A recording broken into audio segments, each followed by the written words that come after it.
Hi folks, this is a crash course in APA formatting and style for your comprehensive classroom assessment plan. As I was looking at drafts, I noticed some pretty common mistakes with APA, so I figured I'd put together a flipped lesson for you.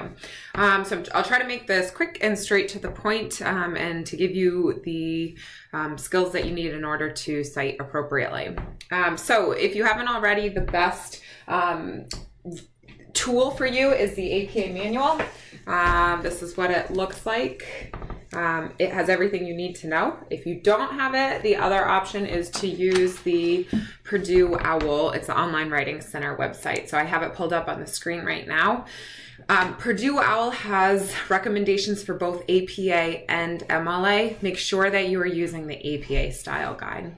And as you enter the website, you can click on APA style and you can get an overview of formatting and citations within APA.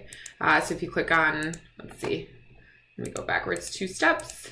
There it is. So if we see this huge list under the APA formatting and style guide, we can see how we cite in-text citations and how we cite reference lists. So if we click on in-text citations, the basics, you'll see that basically we always want to cite something as the author's last name and the year. You don't need to include the month. You don't need to include the author's first initial. You don't need to footnote it by putting a 1 in brackets. You don't need to, let's see, sometimes there's a superscript number. You don't need to do that. So it's just author's last name and year. If it's at the end of a sentence or in the middle of a sentence, you include it in parentheses. The period comes after the end parenthesis. So you should write the sentence, parenthesis, author last name, comma, year, end parentheses, punctuation. I noticed some of us were putting periods prior to the citation. Don't do that. If you are referencing a person, so like up here, you can actually say the person's name, and again, last name, not first name. Say the person's name, and then in parentheses, put the year of publication. If you were referencing a website, generally the website at the very bottom of the page, and let's see if this one has it, has last updated. So if you look at this website, it looks like it was last updated 2017. The last updated date will be the year of publication. So to reference this, it would be OWL at Purdue, 2017. If you are using a website from an organization, the author is generally the organization unless that website has a specific individual author, which it sometimes does. You can see here, there's some examples. If you have a direct quotation, you should actually include the page number of the quotation. If it's from a website, it would be the page number if you printed it out in a PDF. Second thing you should know is the reference list. So this is the basic rules for the reference list. I know that it's tempting to use a citation machine. In my experience, citation machines trip people up more than they actually help people. So sometimes it's just easier to just go straight to the source and use either the APA manual or the OWL at Purdue Writing Center to help you learn to format your end of text citations. You can see some examples here. Generally, end of text citations follow this formula. Last name, comma, first initial, period, space, middle initial, period, space. Then in parentheses, the year of publication, period.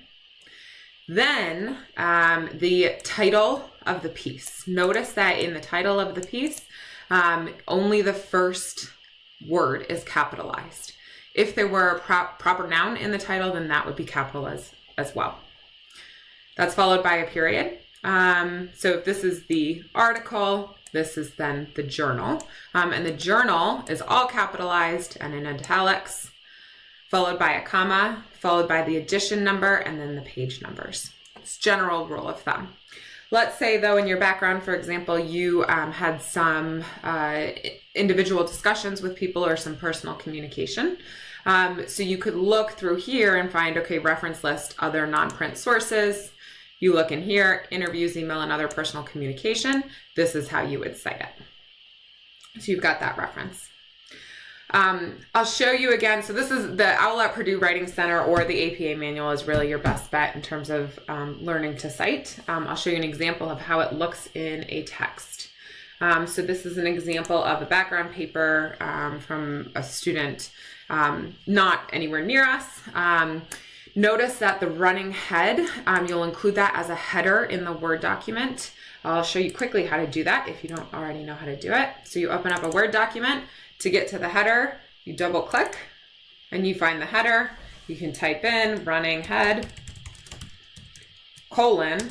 Notice I did not capitalize the letter H. And then you write, this is the title of the paper. Notice I'm capitalizing keywords, but not other keywords, or not words like is, the, or of. The tricky thing about adding the running head is that you actually have to add page numbers first. So I'm going to copy this for right now. To add page numbers, you click insert, and then over here, page number. We want our page numbers top right-hand corner of the page. So top of the page, right-hand corner. You see I just inserted it, and then I add the running head. Okay. So here's the running head. Here's page number. Oh, one thing I should point out, sorry I missed this earlier. Your title of your paper should be in all caps. So what I just showed you is slightly not correct. It should be in all caps. Here's a fun little trick, is if you want to go to all caps in Word, you click on this little icon and change it to all uppercase. Easy peasy.